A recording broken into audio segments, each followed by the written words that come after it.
Hello, I'm Stuart. Before we start, we want to share that this video uses AI for graphics and voice, but all the information is manually researched by our team.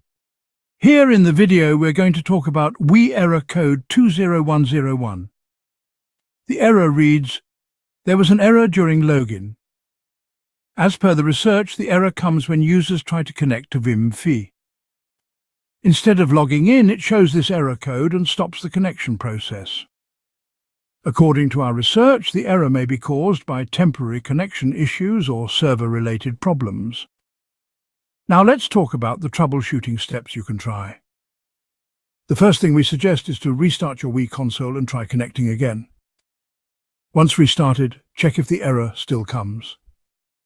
If the error still comes, power cycle your internet connection.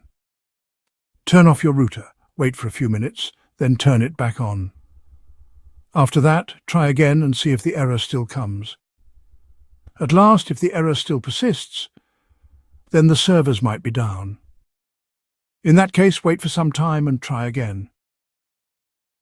Thanks for watching. This is all we have for the error.